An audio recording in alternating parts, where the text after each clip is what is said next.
আজকে আমি তোমাদের একটা চাটনি দেখাবো, বড়া দিয়ে সেই চাটনিটা করব। এটা হচ্ছে জলপাই।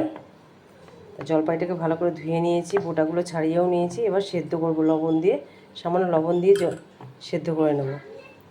আর বড়াটা কালকে এই মটর ডালের বড়া, পটল আলু দিয়ে মটর ডালের বড়ার তরকারি করেছিলাম, সেখান থেকে আমি 6টা বড়া উঠিয়ে রেখে দিয়েছিলাম, আলাদা রেখে দিয়েছিলাম ফ্রিজে। তা বড়াটা আমি বড়াটার মধ্যে দিয়েছি, বড়াটা মিক্সিতে পেস্ট করে নিয়ে এর মধ্যে নুন, হলুদ, লঙ্কার গুঁড়ো, আদা আর কাঁচা লঙ্কা দিয়ে বড়াটাকে ডালটাকে পেস্ট করেছি। আর নুন, হলুদ, সামান্য চিনি, লঙ্কার গুঁড়ো আর খাবার সোডা দিয়ে ভালো করে ফেটিয়ে নিয়ে বড়াটাকে ভেজে নিয়েছিলাম। এবার আমি এটা সেদ্ধ করতে দিয়ে দিই। জল বসিয়ে দিয়েছি, এবার এগুলো দিয়ে দেবো।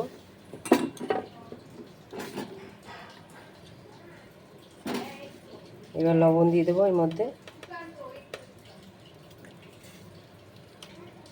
ভালো করে সেদ্ধ হয়ে যাক, তারপর নামিয়ে নেব। জলপাইটা ভালো করে সেদ্ধ হয়ে গেছে, এই দেখো সব কেটে যাচ্ছে,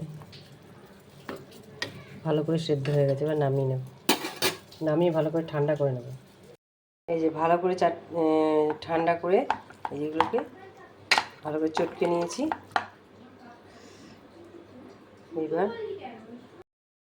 এবার প্যানে সামান্য সাদা তেল দিয়ে দিয়েছি, সামান্য একদম। এবার কালো সর্ষে ফোড়ন দেবো।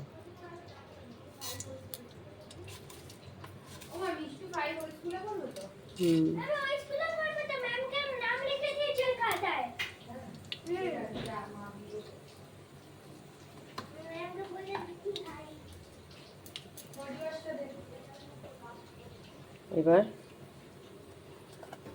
জলপাইগুলো দিয়ে দিলাম।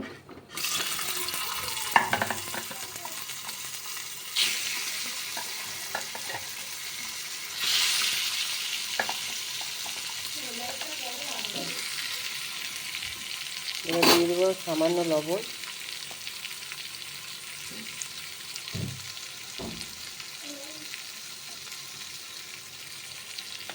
হলুদ,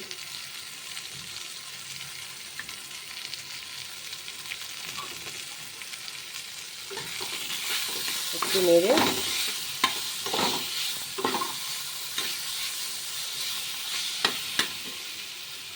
যে টক জলটা বেরিয়েছিল, সেদ্ধ করে রাখা যে জলটা, সেটা রেখে দিয়েছিলাম, সেটা দিয়ে দেবো।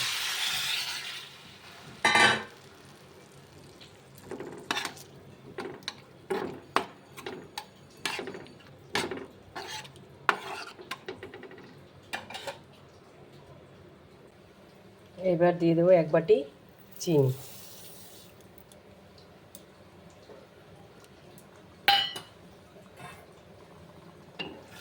ভালো করে ফুটবে, চিনিটা ভালো করে গলে যাবে।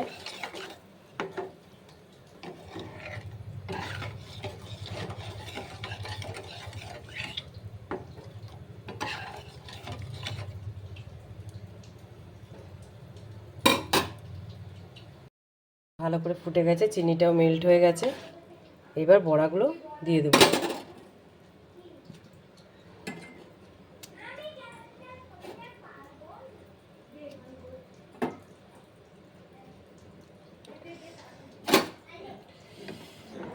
খেতে অপূর্ব হয়, আমার মাও দেখতাম বানাতো এরকম করে।